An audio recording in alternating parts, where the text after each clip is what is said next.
Tātad publisko tiesību līgums. Tad 3 vārdi gramatiski mēs mēģinam viņus iztulkot. Tātad ir publiskās tiesības, kopējās intereses. Tad ir jautājumi, kas saistīti ar tiesībām. Tad līgums rada jaunas tiesības, jaunas pienākumus. Piemēram, valsts deleģē kādu uzdevumu. Valsts vai pašvaldība deleģē SIA kādu uzdevumu pildīšanu. Un tas ir līgums. Tad līgums paredz to, ka ir brīvā griba. Abām pusēm privātpersonai ir brīvā griba, un privātpersona var viņu attiecīgi slēgt, var noteikt nosacījumus.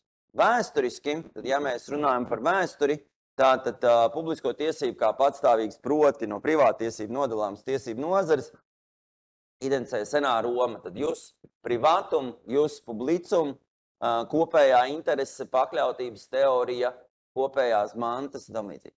Un romiešu jurists Domitijs Ulpiāns 3. gadsimtā norādīja, ka tiesības iedalāmas privātajās tiesībās un publiskajās tiesībās, kas pieder visai Romai, jus publicum kopējās.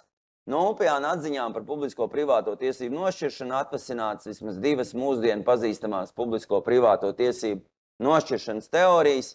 Ir pirmā teorija ir interešu teorija un otra subjekta status. Publiskajās tiesībās subjektam ir valsts varas pilnvaras, ekskluzīvas valsts varas pilnvaras piešķirtas. Tātad